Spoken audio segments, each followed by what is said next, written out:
Forum des projets urbains. C'est la séance plénière et la salle pourtant se vide. Mais c'est ainsi. Donc bonsoir à toutes et à tous. Tout d'abord, je voudrais vous remercier pour votre présence à cette deuxième édition du Forum des projets urbains de la Méditerranée.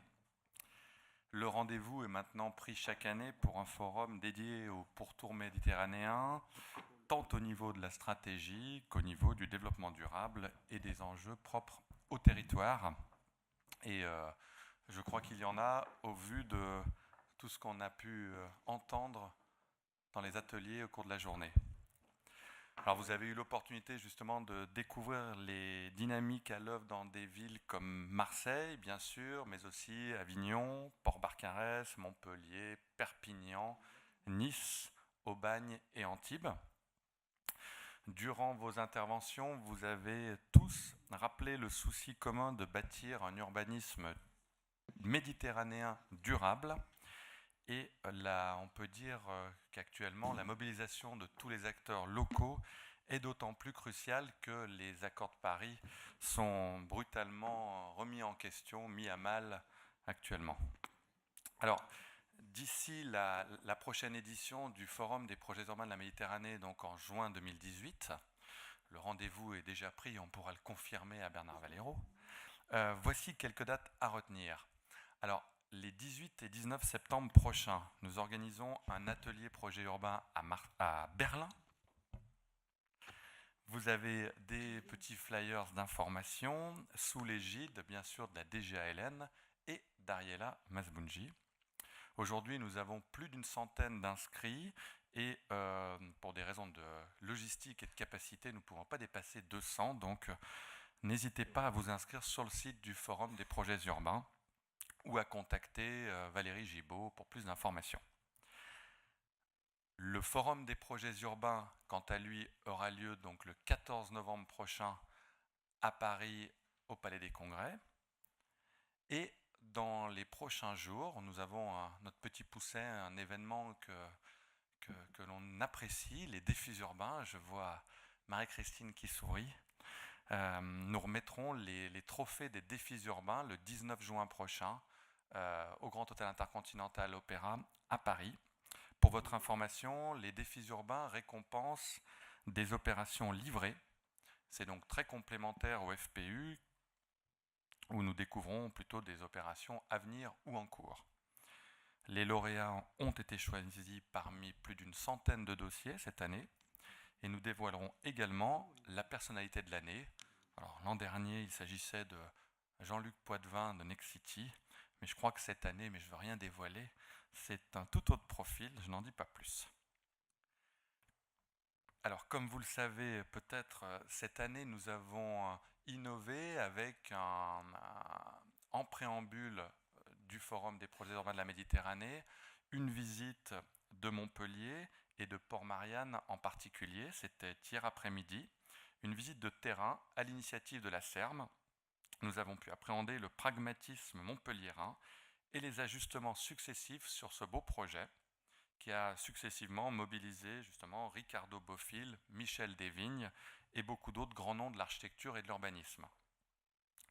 Alors c'est un projet qui est impressionnant et qui a su allier les questions de végétalisation, de déplacement, d'énergie, de production de logements, ce qui en fait sans doute, d'ailleurs on peut le dire, je pense, un précurseur de la ville durable et intelligente. J'en profite pour remercier nos partenaires, la SERM donc, que je viens de citer, mais également la toute jeune métropole Aix-Marseille-Provence, qui nous a tout de suite renouvelé son soutien pour cette deuxième édition. Et je voudrais citer Laure-Agnès Karadec, adjointe au maire en charge de l'urbanisme, présidente d'Euroméditerranée et de la Gamme, qui nous a fait le plaisir d'intervenir en début d'après-midi. Ainsi évidemment que la Vitem, qui nous accueille donc depuis maintenant 2 ans à la Villa. Merci également à la Soleam, porteur notamment du projet Vallon-Régny, à Streetlife et à Envirobat pour leur présence à nos côtés. Je voudrais remercier tous les intervenants qui ont partagé leur savoir et leurs expériences, et bien sûr Ariela Masbounji, qui est fidèle et ton pour sa fidèle implication à nos côtés. Je voudrais parler de Paris, de Marseille, de Nantes, pour la conception et l'animation de l'atelier stratégique sur Gênes avec Alberto Capato. D'ailleurs, en parlant de Gênes, quelle belle histoire que cette transformation d'une ville industrielle en déclin, et qui renaît peu à peu grâce au projet urbain. Donc merci Ariella, et quand tu nous dis que tu prends ta retraite, j'ai du mal à te croire. Alors je ne la vois pas, mais elle doit être là. Je ne sais pas comment c'était avant la retraite. Voilà, j'en veux pour preuve Berlin, qu'elle organise avec passion, comme tout ce qu'elle fait, et comme le livre qu'elle est en train de finaliser sur Berlin et qui sera distribué à l'occasion de l'atelier projet urbain à Berlin. Voilà, on parle déjà d'ailleurs des prochains ateliers projets urbains, peut-être à Détroit, à Madrid, enfin on cite plein de projets, tous plus passionnants les uns que les autres. Mais je m'arrête, sinon je risque de faire comme elle et de m'étendre encore pendant 1 heure sur mes sujets. En tout cas, au-delà d'un simple forum, nous souhaitons que le FPU Med soit une véritable journée de travail, d'échange et de réflexion sur notre avenir, car les décideurs publics et privés travaillent tous les jours ensemble pour répondre par le projet urbain aux transformations de la société, aux défis écologiques et enfin aux besoins de production d'une ville accueillante. Je crois que tous les ateliers, sans exception, en sont la preuve s'il le fallait. On peut dire que dans ce contexte économique et financier difficile, vous, les professionnels et les élus, avez besoin plus que jamais de lieux d'échange et de partage de la culture urbaine, à la fois pour nourrir une réflexion stratégique et également de manière très opérationnelle. C'est ce que l'on essaye de faire dans le cadre des forums des projets urbains. Nous, de notre côté, InnovaPress, en tant que média d'information, nous avons à cœur, avec nos rédactions, de créer des rendez-vous de formation et d'information essentiels dans l'exercice de vos métiers. Nous œuvrons en ce sens tous les jours, grâce à nos publications. Alors je voudrais les citer: Très Urbain, bien sûr, le magazine d'architecture, la Lettre de la Pierre, le Courrier du Logement, UrbaPress Information et, peut-être un peu moins important ici, Décideurs d'Île-de-France. Encore un grand merci à vous tous pour votre confiance et votre participation. Un grand merci à l'équipe d'InnovaPress pour ce bel événement. Je voudrais remercier évidemment Marie-Christine Vatoff et Valérie Gibaud. Je vous donne bien sûr rendez-vous l'année prochaine pour un nouveau forum des projets urbains de la Méditerranée avec de nouveaux projets à découvrir. Et je vais laisser la place à William Allaire qui va animer la séance plénière. Bonne soirée et donc à l'année prochaine.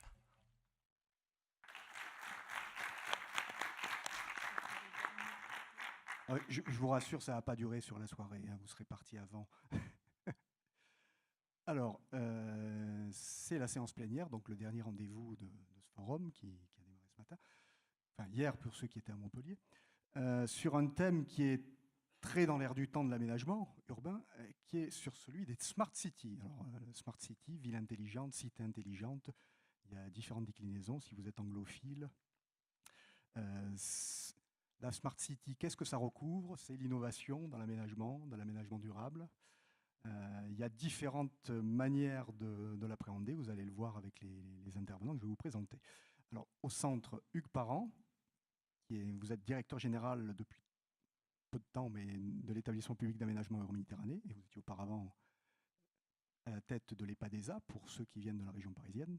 Et puis auparavant, vous avez été préfet de la région PACA et des Bouches-du-Rhône pendant 3 ou 4 ans. À votre droite, Hélène Roussel, vous êtes directrice du projet de cité intelligente de Montpellier Métropole Méditerranée ou Méditerranée Métropole. Pareil. Tout au bout, Nicolas Détry, vous êtes directeur de l'association Yes We Camp. Alors, je ne vous présente pas plus que ça, on verra tout à l'heure lorsque vous interviendrez. À côté de M. Parent, une autre femme qui est bien connue de vous tous, j'imagine, Corinne Vezzoni, architecte, parlera plus tard des raisons pour lesquelles vous êtes là. Et Monsieur Luc Bouvet, vous êtes donc directeur régional d'Eiffage Construction Méditerranée. C'est bien ça? Je vais, pour ouvrir les balles, passer la parole à M. Parent. Donc, vous arrivez à la tête d'Euroméditerranée, vous avez été pendant 3 ans à la tête de l'EPADESA. Donc l'EPADESA, c'est l'établissement public d'aménagement de défense, mais ce n'est pas à ce titre-là que vous êtes là. Sur Euroméditerranée, il y a cette problématique de la ville intelligente ou de la smart city. C'est une problématique nouvelle qui n'existait pas il y a 22 ans lorsque l'opération a été instiguée. Elle concerne aujourd'hui l'écocité et ses déclinaisons, on verra avec M. Bouvet sur Smart Sail, nos démonstrateurs, et puis plus tard sur XXL.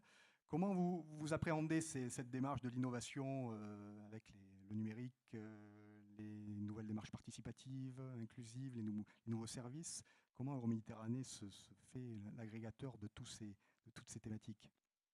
Écoutez, si vous voulez bien, je voudrais repartir de votre sujet lui-même. Je vous en prie. Qui comprend plusieurs questions qu'on est obligé de se poser quand on parle de Smart City, parce que la définition du concept volontairement un peu vague, qui recouvre énormément de choses. Smart, ça veut dire intelligent, ça veut dire malin, ça veut dire futé, ça veut pouvoir dire même intelligent, intellecto, donc ça veut dire qui établit du lien entre les gens. Enfin voilà, donc entre une ville qui simplement a des bagnoles automatiques et une ville qui fait que tout est fait pour que les gens se rencontrent, c'est pas tout à fait le même Smart City. Et pourtant, ça s'appelle Smart City. Donc je pense qu'il faut être très prudent avec ce concept et peut-être se reporter à aussi l'une des questions que vous posez, qui est très intéressante quand on parle de Smart City. En clair, est-ce que la puissance publique, les puissances publiques, sont capables d'organiser une Smart City au sens où son aboutissement serait la Smart Community? En clair, est-ce qu'on est capable, comme pouvoir public, d'organiser une Smart Community? La réponse est évidemment non. C'est toute la difficulté de l'actualité des Smart Cities. Quand on regarde la question de la ville et de la fabrication de la ville, d'abord il faut se rappeler que dans politique, il y a police, et qu'à l'origine, la politique, c'est d'abord l'organisation de la cité. Et donc ça n'a pas cessé pendant des siècles, et on voit bien que l'ère industrielle a organisé spatialement les cités pour séparer les fonctions. On voit bien que l'ère du XXe siècle a même séparé les classes sociales, souvent, à travers aussi les fonctions. Donc on voit bien qu'on a fabriqué des villes sous une impulsion extraordinairement forte depuis 2 siècles des pouvoirs publics, quand ce n'est pas l'État lui-même qui prenait en charge depuis Louis XIV, passant par Napoléon III quand on pense à Marseille, l'organisation spatiale, et ensuite au XXe siècle, avec les théories corbusiennes, l'organisation même sociale. En tout cas, le partage du temps dans les différentes fonctionnalités de la journée. Au fur et à mesure qu'on avance, on se rend compte que d'abord, on est passé par la ville innovante, parce qu'on ne peut plus se passer aujourd'hui des innovations qui submergent la vie quotidienne personnelle de chacun d'entre nous. La ville ne pouvait pas échapper à ce mouvement. Donc la demande sociale est clairement de l'intégration d'innovation. Est-ce qu'une ville innovante est pour autant une smart city? Ce n'est pas évident, parce que d'une certaine manière, la ville innovante rend l'habitant spectateur, passif, consommateur, mais pas acteur.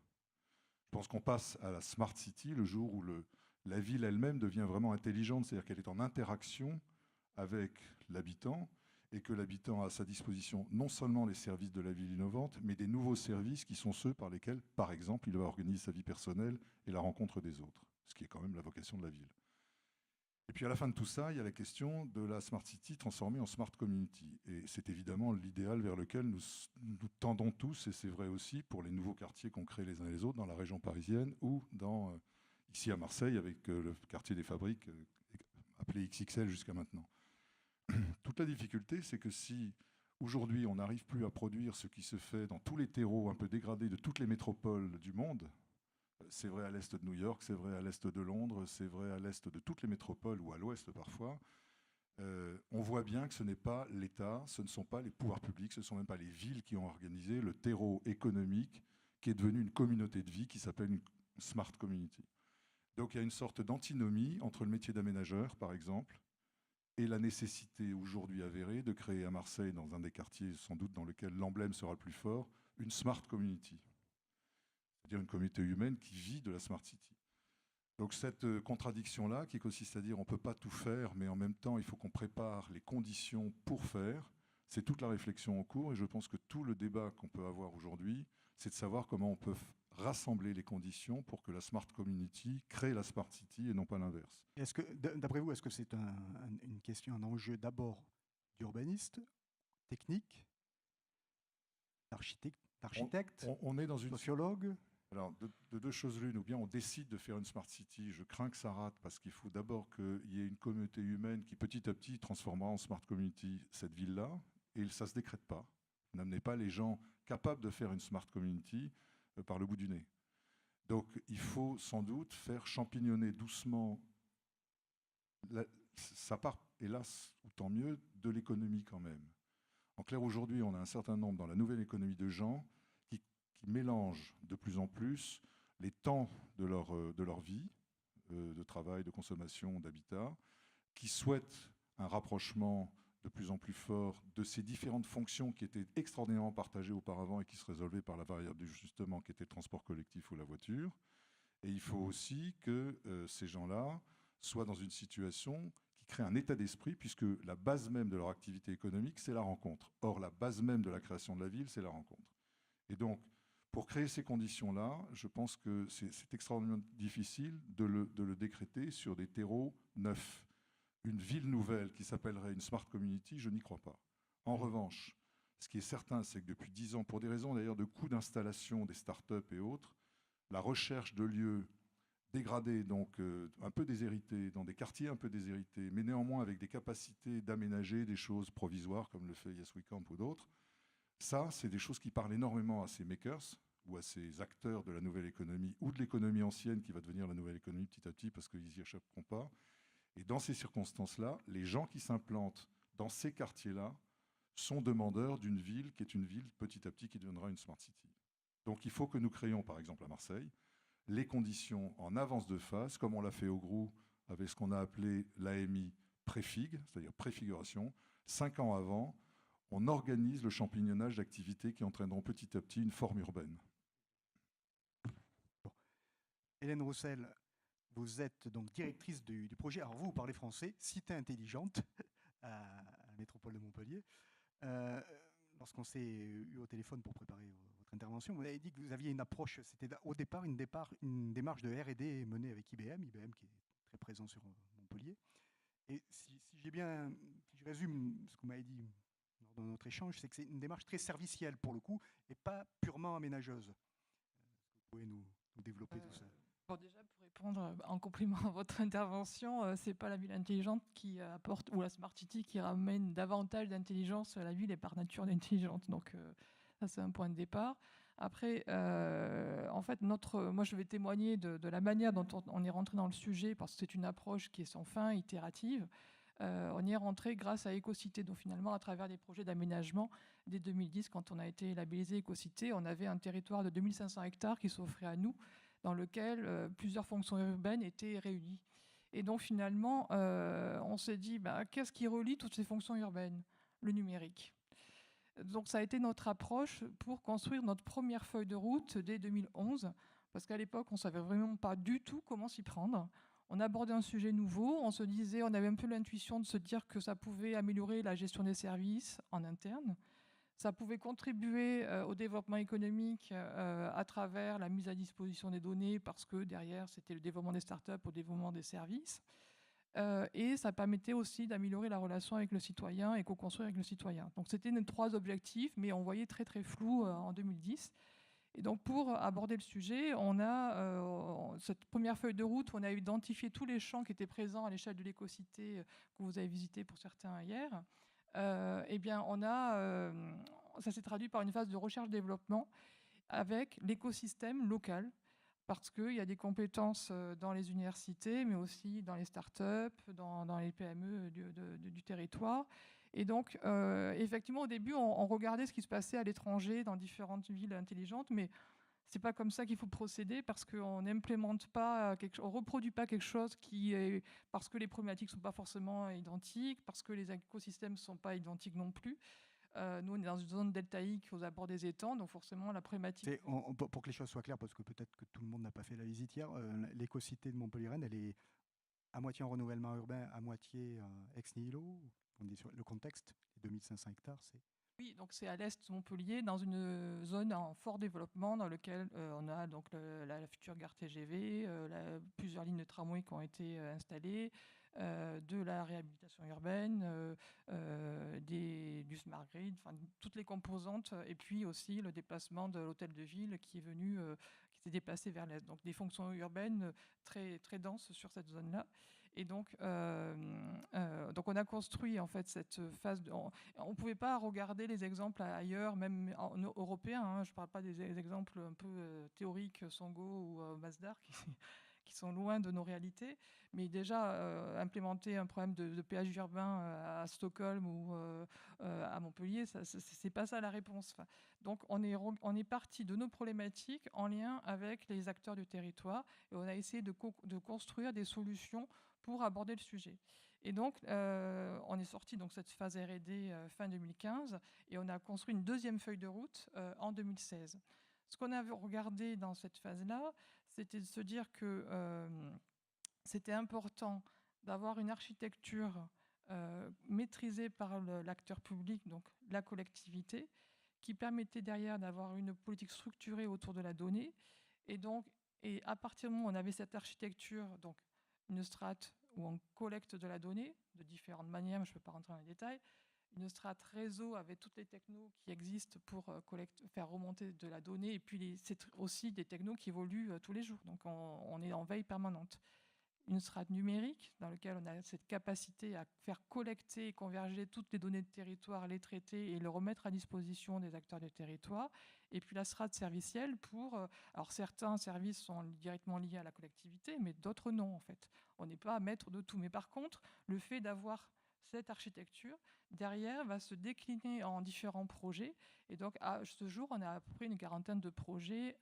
Alors, certains sont du domaine de la gestion du risque, d'autres sont sur la mobilité. La mobilité, c'est un secteur qui est très mature, en fait, en termes de qualité des données. Donc, on peut faire beaucoup de choses. Et c'est à chaque fois les prestataires, les opérateurs qui vous disent, tiens, j'ai cette technologie, cette donnée-là, qui pourrait être utilisée, ou ça vient du terrain? Il y a des gens qui vous disent, tiens, moi, sur la mobilité, j'aimerais bien avoir sur la ligne de tramway tel service en plus. Comment ça marche? En fait, il n'y a pas forcément Ça de monte, mode ça redescend? opératoire, c'est un peu dans tous les sens. On part par exemple, dans la phase R&D, on a travaillé sur un calculateur multimodal prédictif. Aujourd'hui, ça n'a rien d'innovant parce qu'il en existe énormément. Mais en 2013, le fait de travailler sur de la donnée temps réel et la rendre prédictive pour donner une information pour aller d'un point A vers un point B qui intègre les multimodes à l'échelle d'une ville, ça l'était il y a 3 ans. Eh bien, on a travaillé avec l'université pour voir derrière, est-ce que ce service-là, comment l'usager l'utilise, est-ce que ça modifie son comportement dans sa manière de bouger dans la ville. Aujourd'hui, c'est encore des sujets en recherche. On travaille beaucoup à l'université, il y a plusieurs thèses en cours. Donc, les sujets, en fait, remontent soit à travers les relations qu'on a avec l'écosystème local, à la fois de start-up, à la fois de citoyens, mais aussi d'académiques. Et dans le cas d'Écocité, on a développé différents projets sur ces différentes thématiques. Et donc les formes de projets sont assez diverses. Ça peut être des accords de consortium avec des acteurs économiques, mais aussi des laboratoires de recherche. Les formes et justement, dans l'innovation urbaine, on explore toutes les formes pour mettre en œuvre les projets. Ce qui n'est pas forcément simple quand on est collectivité, parce que la commande publique n'est pas forcément toujours adaptée pour réaliser au plus vite les projets. Et sous le strict prisme de l'aménagement, comment vous intégrez tout ça? Donner seulement un exemple. Quelques exemples. Vous connaissez le projet Eureka, peut-être que vous avez visité hier, qui est un projet multigénérationnel qui a vocation à intégrer différents types de populations. Et on est en train de tester, dans le cadre avant même que les habitants soient présents, avec des personnes âgées, différents types de services connectés et voir comment, quelle est l'appropriation. Et l'idée, c'est de réadapter les services. Donc, on est en phase de recherche-développement avec un consortium de une vingtaine d'acteurs en vue de l'application de ces services sur cette ZAC. D'accord. Bon, on va passer la parole à Luc Bouvet. Donc, avec EFAGE, vous pilotez justement, vous mettez en œuvre un îlot démonstrateur sur Euroméditerranée, et où justement vous testez un certain nombre de dispositifs qui sont en lien directement avec la Smart City. Alors, c'est pas tout à fait une Smart City, puisque je crois que c'est sur 2 hectares, mais on est quand même sur une échelle quand même assez importante. Comment vous avez abordé cette démarche qui est aujourd'hui, cité en exemple, quand on parle d'Euroméditerranée, moi, quand j'ai écrit des papiers sur Euromed, c'est très rare que je ne parle pas de Smart Say ou d'Eiffage, même quand je parle d'XXL, en disant ils vont faire à plus grande échelle ce qu'a fait Eiffage. Voilà. À vous. C'est bien, continuez à parler de SmartSay comme vous le faites là, c'est très très bien. Je savais que ça vous plairait. Voilà. Juste en préambule, par rapport aux deux interventions que je viens d'écouter attentivement, on va juste se rappeler, et c'est un privé qui parle, je pense qu'il est de la responsabilité des gens qui ont été élus par le peuple de faire l'aménagement et de créer et de regarder attentivement les villes de demain. Ça s'appelle des PLU, ça s'appelle les infrastructures, ça s'appelle l'ordonnancement de la gestion des déchets, ça s'appelle la répartition du logement. N'inversons pas les rôles. Je pense que chacun est à sa place. Et par contre, après, comment on peut agréger autour de la commande publique un travail avec différentes entités, dont le privé. Là, c'est peut-être, j'y reviendrai dans mon troisièmement. Le deuxièmement, c'est pour reprendre un peu les paroles d'Hugues Parent. Oui, c'est pas parce qu'on met de l'intelligence dans une ville qu'on va arriver à une maturité par rapport aux citoyens qui vivent dans cette ville. Je dis bien malheureusement, mais si vous prenez aujourd'hui le comportemental, je vais même aller jusqu'au mot du civisme.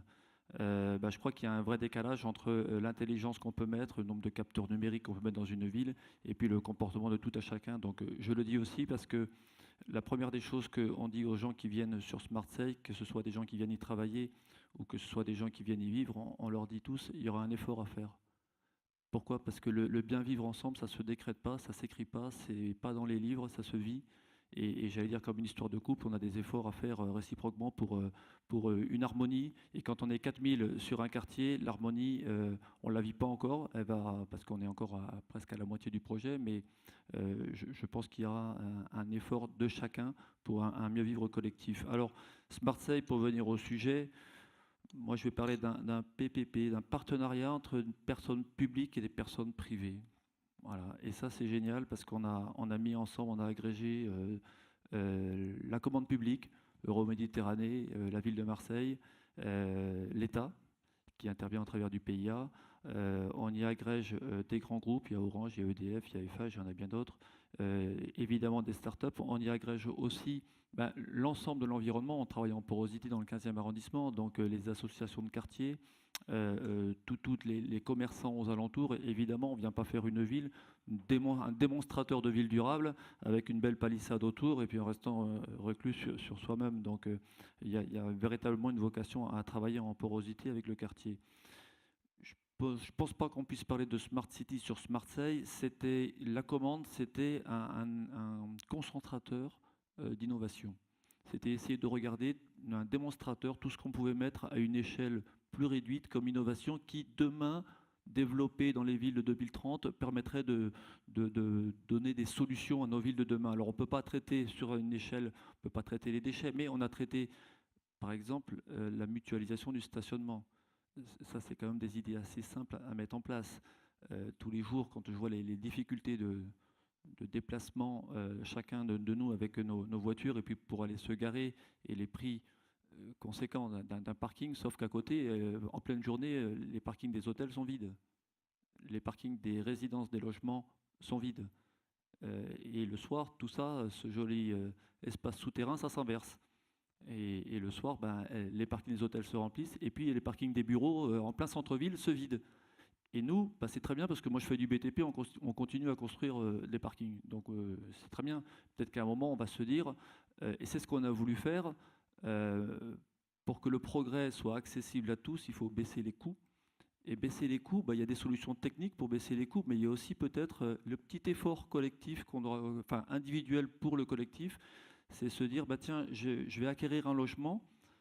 Dans ce logement, je ne vais pas être propriétaire de mon parking, je vais partager un stationnement qui, pendant la journée, sera mutualisé avec qui viendra travailler dans les bureaux.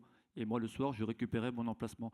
Ça, c'est tout simplement le même logement avec un droit au stationnement et non plus un parking. Je ne sais pas, vous avez tous à peu près les prix des logements, c'est 20 000 € en moins sur l'addition à la fin. 20 000 € sur un logement, c'est conséquent. Et la réglementation, le PLU, comment on le gère là ? Alors, on a une chance. Je parlais tout à l'heure que le privé ne fait pas la ville. Et donc on a une chance, c'est qu'on a été reconnu comme îlot démonstrateur au niveau national, et donc on a un décret qui nous permet de déroger à cette réglementation, puisqu'on préfigure, on souhaite aller et préfigurer ce qui pourrait être des solutions pour demain. Donc on est en dérogation, ce qui agace un peu nos notaires, ou qui commence un petit peu, parce que là il y a tout le monde qui va devoir changer et qui va devoir réfléchir différemment. Donc on est non conforme, mais on a une dérogation ministérielle pour nous dire vous avez le droit d'explorer comment demain on pourrait changer et faire évoluer ces réglementations. Non, vous n'êtes pas obligé d'avoir une place de stationnement quand vous achetez un logement. Pour l'instant, c'est beaucoup trop tôt pour tirer un premier bilan. Oui, c'est encore un peu trop tôt. Cet exemple-là, on le fait aussi parce que je pense qu'on a plein de solutions intelligentes. Vous savez, en France, on a des solutions. Je pense qu'on est un des pays qui est en avant-garde sur la recherche. Et moi, j'aimerais qu'on le mette sur l'habitat, sur les villes. On sait le faire sur les voitures, sur les téléphones, sur plein de choses. Il y a 40 ans, on disait on n'a pas de pétrole, mais on a des idées, donc il n'y a rien de trouvé. Ouais, on a ici à Marseille, on a du soleil, on a du vent, on a la mer. C'est extraordinaire, mais aussi, on a aussi beaucoup d'intelligence. On a créé et on a déposé un concept ici sur une mutualisation de l'énergie, donc une boucle à eau de mer qu'on a appelé solidarité énergétique. Les bureaux qui vont faire du froid pendant la journée, donc ils vont rafraîchir, vont rejeter des calories dans un réseau d'eau chaude. Avec ces calories, on va diminuer de 30% l'empreinte, le coût de l'énergie, donc de l'eau chaude sanitaire, des logements qui sont à côté. Imaginons demain, dans les villes, nos bureaux pourront avoir une solidarité énergétique avec les logements à côté en hypercentre. On peut faire baisser les équations de consommation énergétique. Tout ça, on le fait, on le réalise, c'est faisable. Donc c'est vrai que ce sont des solutions qui demain seraient macro, mais on a la technique, et quand on arrive à le partager comme on le fait sur SmartSeil entre des donneurs d'ordre public, entre la ville, Euroméditerranée, et puis nous on y agrège un savoir-faire avec des agrégateurs numériques, tout le monde est relié sur SmartSeil. On peut y mettre des solutions intelligentes, je ne sais pas, elles seront intelligentes si les gens se l'accaparent. Quand vous dites qu'il faut faire des efforts, c'est des efforts de comportement, c'est parce que ça rompt avec les habitudes, ou c'est parce que c'est sophistiqué et que ça va obliger les gens à lire le mode d'emploi, je ne sais pas, du parking partagé? Alors, qu'est-ce que... La commande d'Euroméditerranée qui nous avait été faite, le viatique, c'était low cost, easy tech. C'est-à-dire accessible financièrement. Le progrès doit être partagé par le plus grand nombre. Donc accessible financièrement, si c'est pour se payer un progrès, mais qu'un tout petit nombre peut se l'acheter, c'est compliqué. Donc rendre des prix accessibles et une utilisation facile et aisée. Ça sera demain, à l'entrée de votre logement, vous aurez une tablette intégrée dans le mur ou posée sur un bureau qui vous permettra de réguler évidemment tout le logement au niveau énergétique, évidemment les volets roulants, l'asservissement, mais aussi à partir de là, vous serez en contact avec notre e-conciergerie, comme aime à le dire notre directeur de projet qui est là-bas, Hervé Gatineau, c'est le bar du village. Et de là, vous pourriez réserver votre place de théâtre, réserver votre billet d'avion, et qui sait, une voiture qui viendra vous chercher, parce que votre voiture, peut-être que vous aurez oublié de l'utiliser fréquemment et vous utiliserez d'autres modes de transport. Donc si Pagnol avait existé, il aurait tourné le bar de la Marine devant une tablette. Et pourquoi pas, de cartes aurait été... et pourquoi pas, le ferryboat, on l'aurait inventé différemment, quoique maintenant il fonctionne avec le solaire, donc déjà on y est presque. Il ne fonctionne pas très bien, j'ai rien dit. Corinne Vezzoni, vous êtes architecte, maître d'œuvre, vous intervenez d'ailleurs sur SmartSeil. Oui. Vous travaillez également sur plusieurs projets qui sont en lien avec la thématique de la Smart City, donc le quartier de la connaissance Chalucé à Toulon, qui est un îlot, un ancien hôpital qui est en reconversion urbaine, qui s'appelle le quartier de la connaissance et de la créativité, je crois. Voilà. Et puis vous intervenez aussi sur un projet un peu atypique, un ovni qui s'appelle The Camp à Aix, qui sera livré très bientôt. Le chantier est quasiment presque terminé. Et sur le plan architectural, c'est dit, mais je pense que je ne peux pas être le seul, c'est très sympa. Et c'est le campus de la ville intelligente, de la ville du futur. Enfin ça, par contre, le concept, la fonction de ce campus, j'ai pas encore tout saisi. Est-ce que vous pouvez nous en parler? Vous commencez dans l'ordre que vous voulez. Je vois qu'il y a The Camp, donc on va passer les images, j'imagine. Donc vous m'aviez demandé d'aborder plus des sujets un peu plus concrets. Merci. Alors. Est-ce que c'est ça? Non, c'est dans l'autre sens. C'est l'autre. Voilà. Ça se trouve à Aix-en-Provence et sur la zone de la Durane. Alors là, la question se pose sur un plan, ne serait-ce que de la question des limites des villes et de la périphérie des villes. Il se trouve en limite d'une zone construite qui est la zone de la Durane, plutôt tertiaire, et la nature qui démarre aux portes de ce terrain. Et c'est une question là, plus, je dirais plus métropolitaine, comment on arrête les villes et comment la nature peut à nouveau reprendre le relais, comment limiter l'extension des villes. Voilà, on voit la limite au sud du terrain, en point bas de l'image, qui sont les derniers bâtiments, et puis au-delà, la nature qui est là. C'est un projet qui est, dont le client, celui qui a lancé cette idée, s'appelle Frédéric Chevalier, qui avait pour idée, pour ambition de créer sur le territoire un lieu assez unique, inspiré un peu de la Silicon Valley, où se développerait une forme d'incubateur et d'accélérateur d'entreprises. Alors, je dis accélérateur parce que c'est un lieu d'enseignement et d'accueil de start-up, d'enseignement autour de la ville intelligente.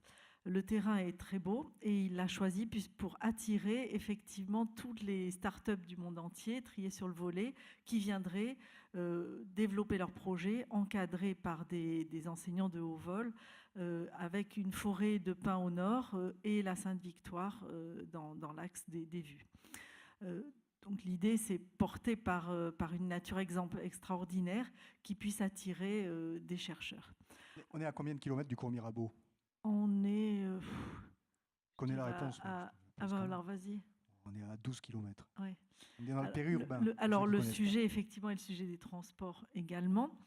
Transport à l'intérieur dans le site, ça c'est assez rapidement réglé puisque toutes les startups sont très actives aussi dans la création de la recherche au niveau des matériaux développés sur le projet, de la manière dont on pourrait optimiser l'énergie et se déplacer dans le projet lui-même.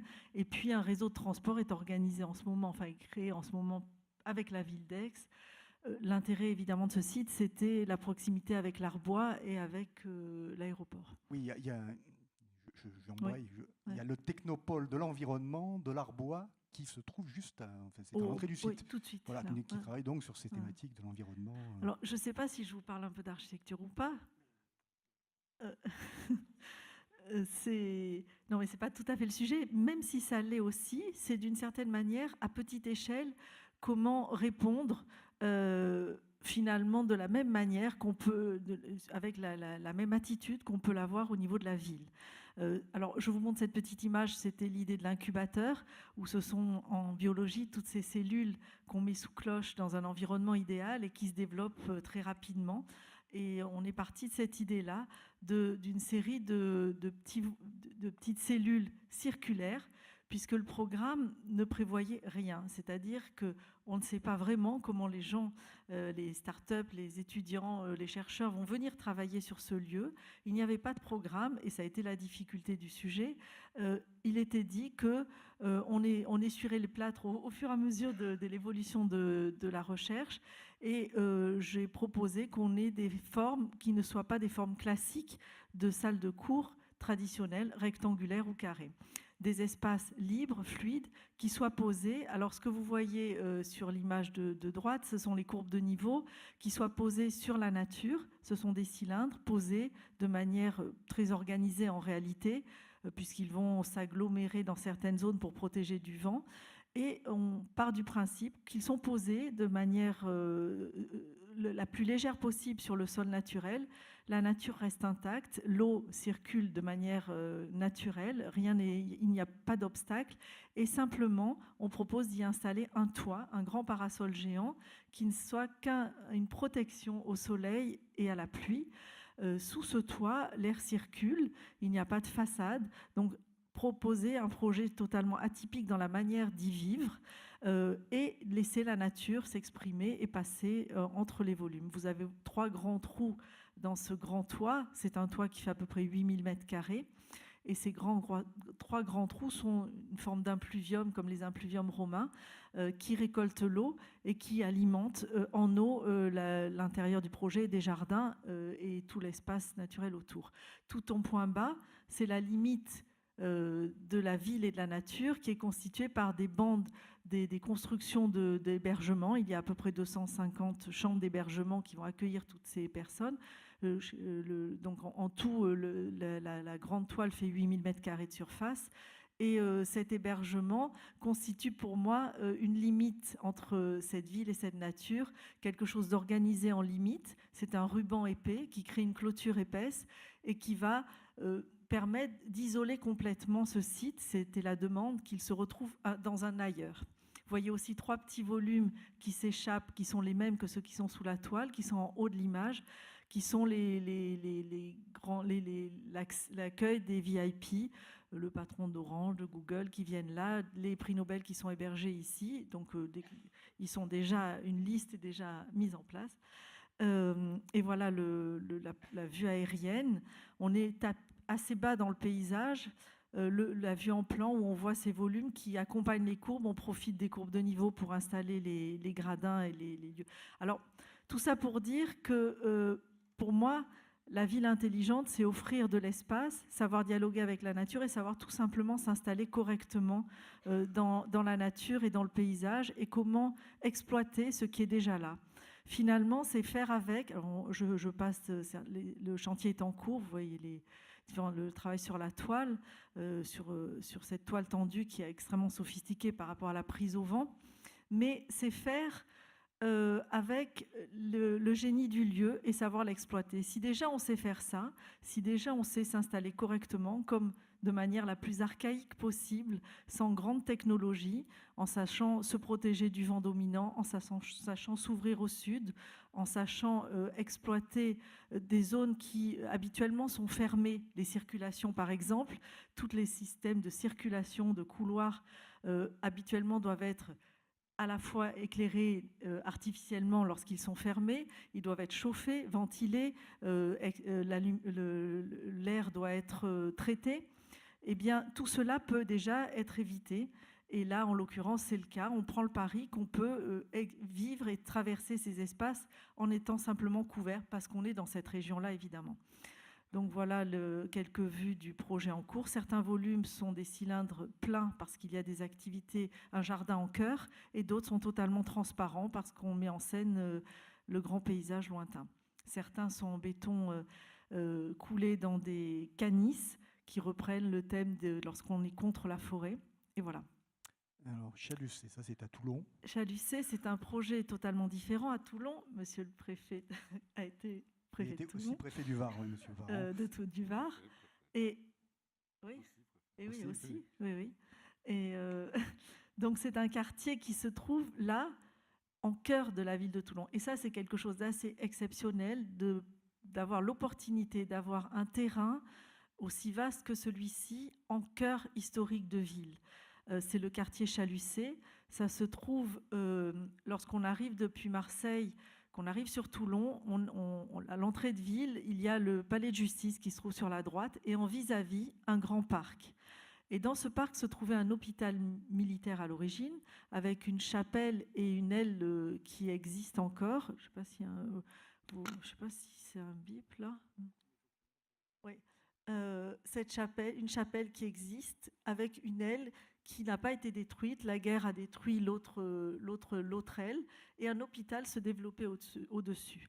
L'hôpital de Toulon a été déplacé, le terrain a été libéré et tout le sujet est de dire comment, en cœur de ville, parce que très souvent la création d'un nouveau quartier, les opportunités sont assez rares et la plupart du temps ça se trouve en périphérie des villes. Là, on est vraiment à la limite entre, vous le voyez sur la droite, l'habitat 19e, l'habitat haussmannien, très organisé, orthogonal, et à l'inverse, vous voyez sur cette grande oblique ici, la ligne qui correspondait en fait aux remparts de la ville, et qui ont disparu évidemment, et la ville du XXe siècle qui s'est développée de manière beaucoup plus anarchique, beaucoup plus libre, de l'autre côté. Et on se retrouve finalement entre deux univers, deux époques, et on doit faire la suture. L'hôpital avait créé une vraie enclave et on ne pouvait pas traverser ce quartier.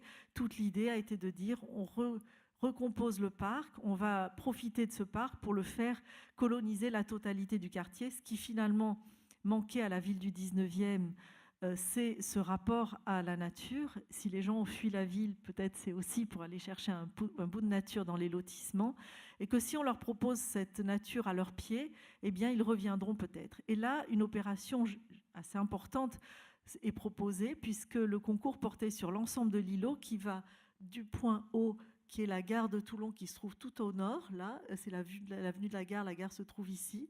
Au sud, donc cette entrée avec le palais de justice qui se trouve en point bas, et donc la totalité d'un site qui est un site en pente, qui est souvent le cas dans nos régions. Comment travailler la pente, là aussi c'est une chose évidente, mais qui peut être extrêmement riche d'apports pour des villes, et une série de bâtiments publics cumulés à quelques bâtiments de bureaux ou bâtiments privés. Alors, les bâtiments publics s'égrènent à travers... Il y a du logement. Et du logement. Et c'est pour ça que je dis privé. S'installe autour de la chapelle existante qui va devenir un lieu d'exposition, va se développer la médiathèque construite par la ville de Toulon. Il faut signaler aussi qu'une chose qui est peut-être ça, la ville intelligente aussi, c'est que les collectivités, Conseil général, Ville de Toulon, TPM, Toulon Provence Métropole et le Conseil départemental se retrouvent ensemble, et un troisième partenaire qui est la Chambre de commerce avec l'école Kedge, se retrouvent ensemble pour construire en même temps, dans un même moment, sur un même lieu, tous ensemble, une opération complète. Et ça, c'est déjà un challenge. Sans qu'il y ait un aménageur unique. Non. Alors, c'est sous la houlette de Toulon-Provence Métropole qui est le chef d'orchestre, qui à un moment donné est le coordinateur, mais chacun développe son opération séparément, mais dans un délai extrêmement court, puisqu'on doit livrer en 2019, et le chantier va commencer dans un chantier court, mais à un moment donné, il y a aussi un chef d'orchestre, qui est évidemment le maire de Toulon, qui impulse cette énergie-là et qui fait que tout le monde va élaborer ensemble ce projet. Alors, il y a effectivement une opération de logement qui se glisse sur cette partie-là et qui vient finalement se lever et retrouver, tous les projets vont venir s'installer pour retrouver la trace des remparts. Alors, je n'ai pas parlé des projets. C'est ICAD. Sur le site, je vois qu'il y a Claude Bertolino qui a été lancé, un concours qui avait été lancé par EPF. Et citons le PF PACA qui est une action. Il n'y a pas un grand projet urbain dans la région où le PF en masqué est venu pour porter les terrains. Et qui a organisé un joli concours avec donc en point haut du terrain, du site, le point le plus haut qui accompagne la pente comme une espèce de tour signal, l'école supérieure d'art, qui chapeaute cette école, qui couronne cette école, un lieu de start-up également. Ensuite, en point, on longe la voie qui s'appelle la voie Chalucé, qui est cette voie-là. On longe la partie 19e en installant des bâtiments de manière très, très organisée et scandés à chaque fois par une série de jardins ou de placettes dans l'axe à chaque fois des rues du 19e siècle. Ensuite, donc, ce bâtiment-là appartient à l'école de commerce, Kedge, pour la chambre de commerce. Donc il y a les artistes et les économistes et les commerciaux qui vont cohabiter. Et la médiathèque qui se trouve ici. Le conseil général récupère des bureaux qui se trouvent ici. Une autre opération s'installe à ce niveau-là pour le conseil général, de bureaux, d'accueil de toute la partie sociale et médicale. Donc, et les logements qui viennent compléter l'ensemble avec une demande effectivement de comment on peut vivre ensemble et fonctionner en ayant, ce que disait Luc à l'instant, des échanges au niveau aussi bien thermique que de la vie, de la sociabilité du projet. Et comment ça se passe sur le plan de la maîtrise d'œuvre? C'est toi qui réalises tous les programmes? Alors, nous réalise. Alors, mon agence réalise et l'urbaniste de l'ensemble de la zone, l'urbaniste en chef. Ensuite, il y a Christian de Villers qui construit l'école de commerce, qui est l'école Kedge que vous voyez ici. Voilà. Donc, je Je vais passer quelques images pour vous expliquer donc la spécificité de Toulon. C'est évidemment cette chaîne de montagne avec le Mont Faron qui compose le fond de composition de la ville. On voit bien les bâtiments au loin qui sont des tours qui émergent. Et on va avoir un système de gradation entre l'école d'art qui se trouve en tête au point nord du site, l'école de commerce en point plus bas, la médiathèque encore plus bas, et finalement chaque palier accompagne une opération particulière. C'est assez simple, mais c'est aussi une façon de dire que tout le monde peut partager des espaces ensemble, l'espace les clôtures tombent, et on va passer rapidement, mais vous allez voir les portes, et on retrouve... Voilà, et on retrouve l'histoire d'une ville, c'est tout simplement, je passe rapidement.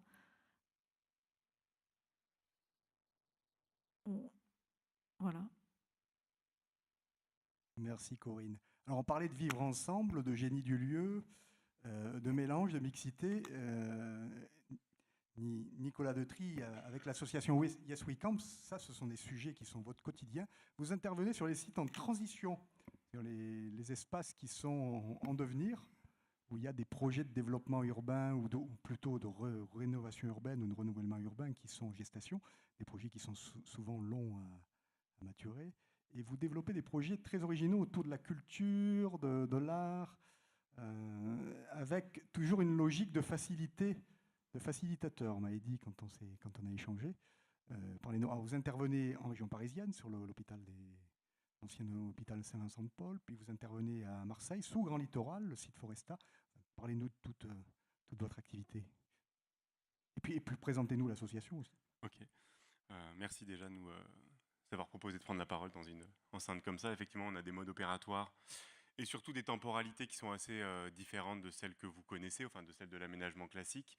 Mais on se rejoint clairement sur des objectifs, en tout cas tels qu'ils ont été énoncés par Claude Parent, pardon, Hugues Parent, sur... non mais les obliques, ça nous travaille aussi. Bon, nous, on ne parle pas de smart community, mais une autre manière de le dire, on parle d'espace autorisant. Ce qui va nous intéresser, ce qu'on va savoir faire, c'est de se déployer à un endroit particulier, donc dans un contexte particulier, dans une temporalité souvent définie en avance.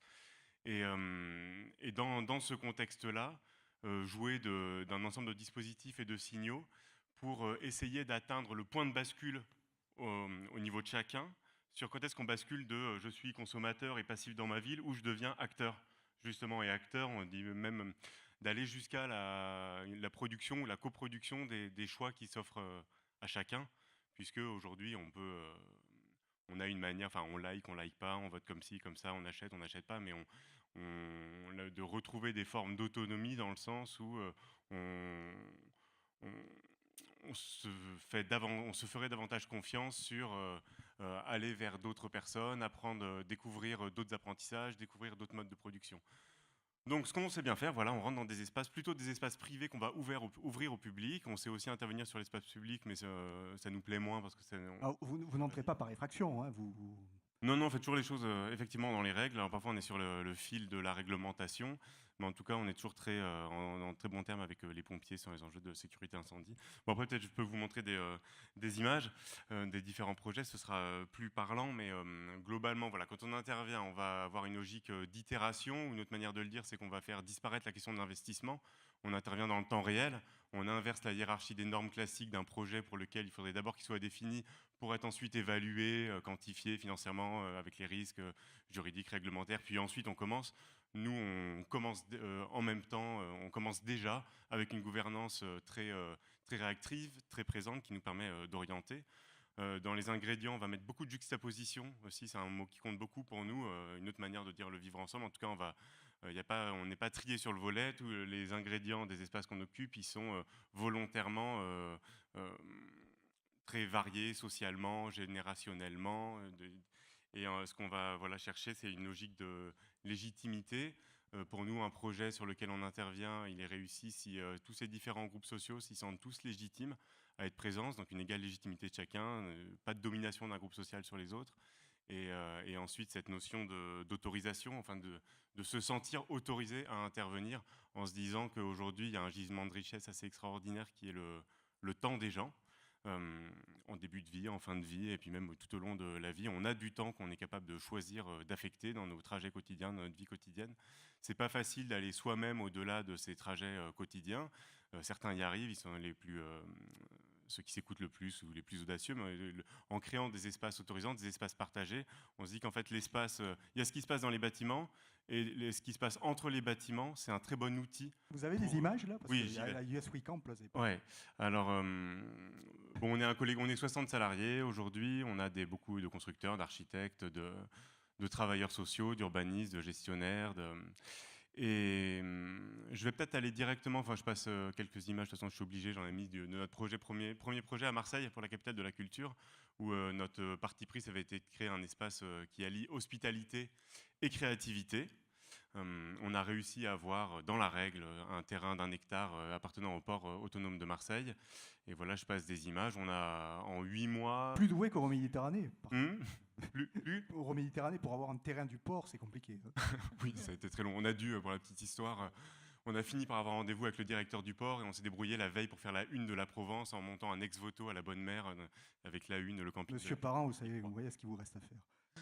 On a en 8 mois construit collectivement une ville en capacité d'accueillir on était à 1000 personnes, un peu plus de 1000 visiteurs par jour, 200 places d'hébergement, en tente, en cabane, avec des matériaux, on a visé le 0 déchet, donc tout ça c'est conçu en échafaudage, en palette, pour que les matériaux puissent avoir reprendre leur cycle de vie après avoir été un restaurant, une scène, un jardin, un atelier de théâtre, tout un système d'ingénierie écologique sur une dalle de béton et une programmation assez variée de production, toujours des artistes en résidence et beaucoup d'événements populaires, même un mariage. Je vais aller directement au projet qui mixte comment faire émerger une smart community, pour reprendre ce mot, et puis une autre histoire d'hôpital qui se transforme à Paris, avec le projet Les Grands Voisins. Donc on est ici dans le 14e arrondissement, quartier assez bourgeois, l'avenue d'Enfer Rochereau, assez calme, peu pratiqué par les piétons. Et on a cet hôpital sur 4 hectares, la PHP décide de déménager. Et on est arrivé à la demande. La PHP a d'abord confié les clés. Il s'est passé d'abord ce qui se passe habituellement. Il y a un projet en fait d'éco-quartier, 600 logements pilotés par la ville de Paris. Les premiers bâtiments quittés ont été mis en gardiennage avec des parpaings, une société de gardiennage. Ça a été squatté. Et finalement, Martin Hirsch dit c'est quand même dommage. Ça va prendre au moins 2-3 ans avant de commencer les travaux de l'écoquartier. On va confier l'ensemble du site à une association qui s'appelle Aurore et qui fait de l'hébergement social. Aurore prend les lieux et installe dans les anciennes chambres de l'hôpital 400 personnes vulnérables. Là, c'est surtout des personnes, des grands exclus qui ont 10 ou 20 ans de rue, qui sont hébergés là. Et ensuite, la ville de Paris vient nous chercher et nous impose aux côtés d'Aurore pour gérer cet espace et que ce soit aussi un espace qui s'ouvre sur d'autres fonctions que l'hébergement social. Donc 400 anciens SDF, il y a aussi un foyer Coalia, donc c'est 400 travailleurs migrants sénégalais et maliens qui habitent sur site. Dans les autres espaces, il y a 12 000 m² d'espace d'hébergement social. Sur 8 000 m² en bon état, avec Aurore et Plateau Urbain, on a fait un appel à candidature pour faire rentrer des structures qui allaient utiliser ces espaces comme bureaux, comme ateliers. Donc il y a 200 structures, ça représente plus de 1000 personnes qui viennent travailler chaque jour dans des espaces de coworking, dans des ateliers. Il y a une dimension économie sociale et solidaire qui est assez importante, avec plusieurs structures qui font de l'insertion. Donc social, travail, et troisième échelon, c'est le fait d'ouvrir au public, aux riverains, aux Parisiens, à la fois aux familles du 14e arrondissement et puis aux bobos, hipsters, on les appelle comme on veut, mais qui franchissent la Seine pour venir des quartiers du nord de Paris jusque dans le 14e arrondissement. Il y a beaucoup de monde. Il y avait déjà beaucoup de monde l'an dernier. Là, on fait x3 par rapport à l'année dernière. Mais il y a toute une série tout est en libre accès. Il y a un grand restaurant au milieu où il y a des micro-ondes pour qu'on puisse réchauffer ses plats. On n'est pas obligé de commander. Toute la nourriture est fraîche et pas trop chère.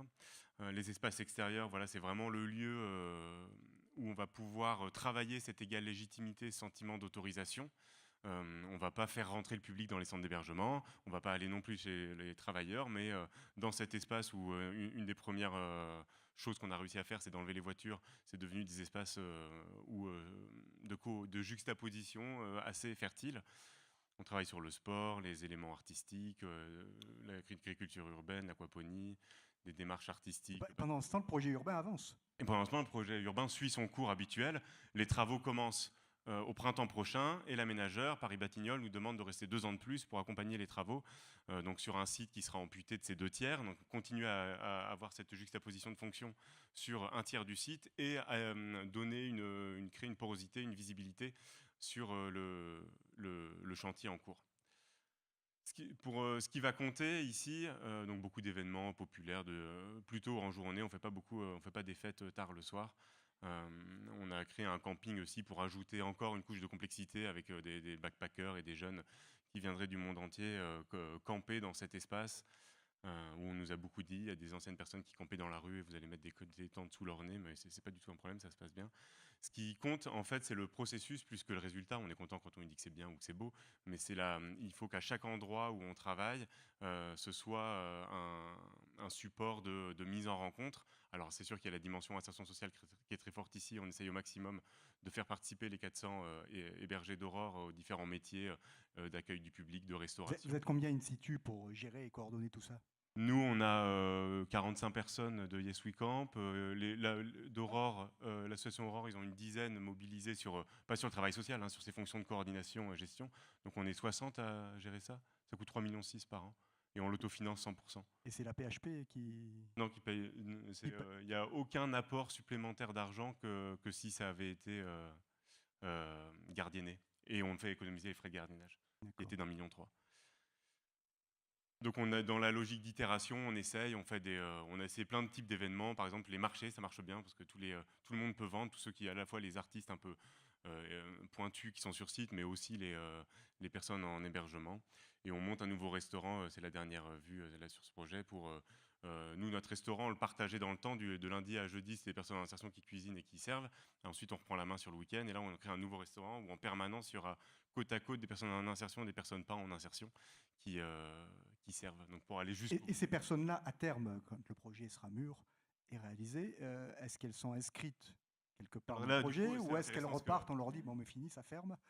Il y a toujours 2 niveaux de lecture. De quelle manière un projet comme ça dessert, impacte le temps long à cet endroit-là? Est-ce qu'on fait... bon, ici, on va plutôt mettre des personnes plus pauvres dans un quartier plus riche, mais typiquement, ce genre d'initiative, ça peut être de la gentrification. Donc, on regarde les effets sur le plus long terme.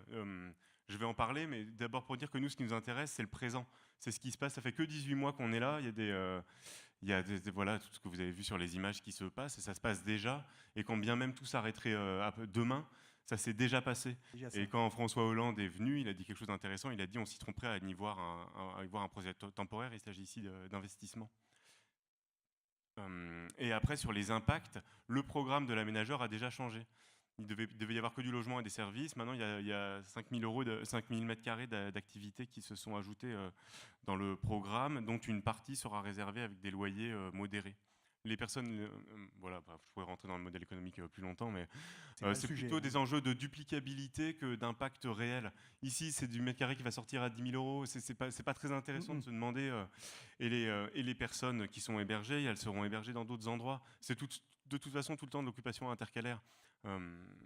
Donc c'est plutôt l'impact en termes de récit, de capacité de se dire que c'est possible de réaliser des projets de cette nature qui nous attache, qui nous compte.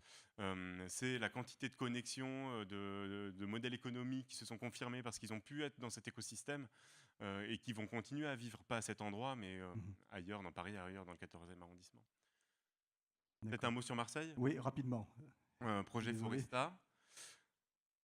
On est ici, vous reconnaissez, enfin il y a Grand Littoral. Le centre commercial Grand Littoral, l'autoroute A55.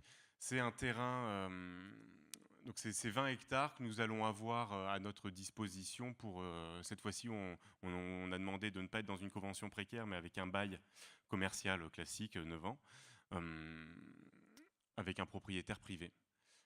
Donc c'est intéressant, cet enjeu de nouvelles alliances où on a sur des dynamiques in fine d'intérêt collectif, en tout cas de superposition des acteurs de la société civile, acteurs privés, associatifs, activateurs, qui se mobilisent. C'est ce site ici avec les grandes lettres Marseille qui ont été installées par la société Netflix, Au début, donc, le propriétaire nous propose ce site, on sait qu'il est dur, on sait que c'est dur d'être en plein vent, en plein soleil.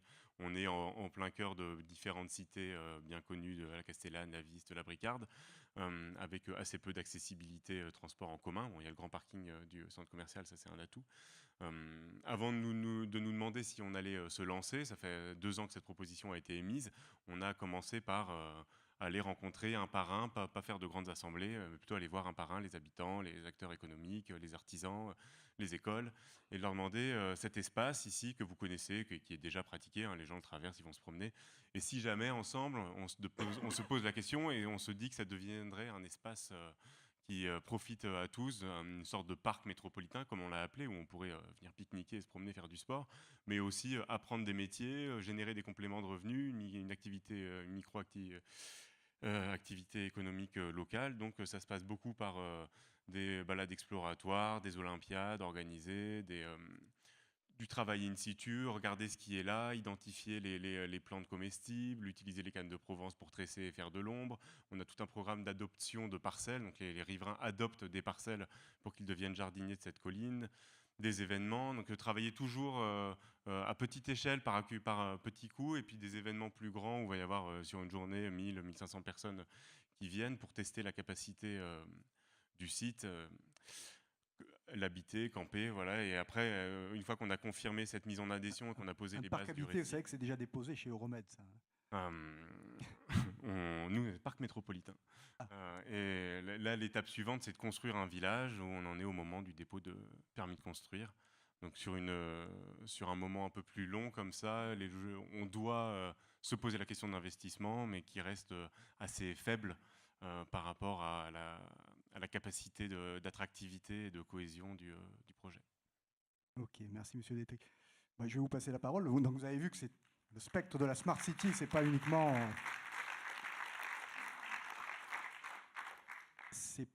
Apple et IBM, c'est aussi l'innovation sociale, ou en matière d'architecture et d'urbanisme aussi, de nouvelles manières d'appréhender le génie du lieu, ou de se le réapproprier plutôt, parce que ça n'aurait jamais dû cesser d'exister. Des questions? Je ne vous vois pas, j'ai le soleil dans les yeux. Des interventions, non? Non. Monsieur Parent, je vais rebondir. Est-ce que Yes We Camp pourrait intervenir sur certains sites d'Euromède, sur certains sites d'Euroméditerranée? Est-ce que la démarche de Yes We Camp vous paraît... À partir du moment où, encore une fois, ça peut être totalement contesté, mais il y en a beaucoup été au sein des administrations publiques, et notamment celles qui sont les plus régaliennes d'entre elles. Et donc, quand on commande, en général, ça obéit. Je viens de loin. Je ne crois pas une seconde aujourd'hui qu'on créera une smart community, même si on crée une smart city. Je ne crois pas qu'une smart city, encore une fois, soit une cité simplement innovante. C'est une cité forcément interactive. Pour créer une smart community, puisqu'on reprend le truc à rebours, mais dans l'autre sens, je ne crois pas donc qu'on puisse la décréter. Pour la créer, il faut bien utiliser tous les moyens qui sont à notre disposition pour créer un état d'esprit et créer des gens qui s'attachent à un lieu en se disant on va créer quelque chose ensemble, et l'aménageur accompagne. Mais l'aménageur ne précède pas.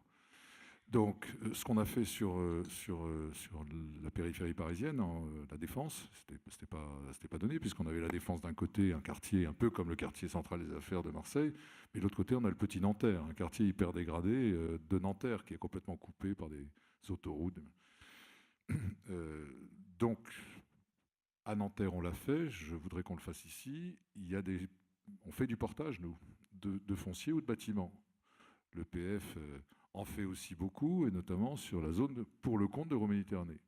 Déjà, sur le plan économique, c'est absurde de faire du portage en dépensant de l'argent sur le gardiennage, sur la remise en état une fois que les choses sont passées. Enfin bref, c'est vraiment du temps perdu. Donc rien qu'à cet égard, les lieux éphémères, animés, que ce soit à des finalités économiques ou des finalités purement animation ou ludiques, et vous remarquerez qu'aujourd'hui ça se rejoint de plus en plus, sont indispensables.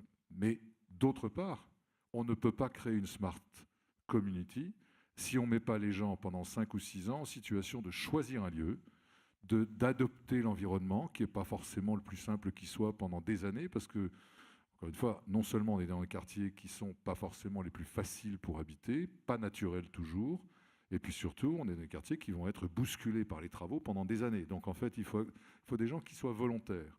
Mais si on crée des lieux éphémères, si on crée des conditions d'accueil avec des associations qui aujourd'hui, ou des structures même qui sont de moins en moins associatives, mais de plus en plus des entreprises même, qui sont capables de créer ces lieux d'accueil éphémères, alors vous aurez une sorte de champignonnage avec 5 ou 6 ans d'avance. C'est en tout cas ce que j'espère qu'on va réaliser.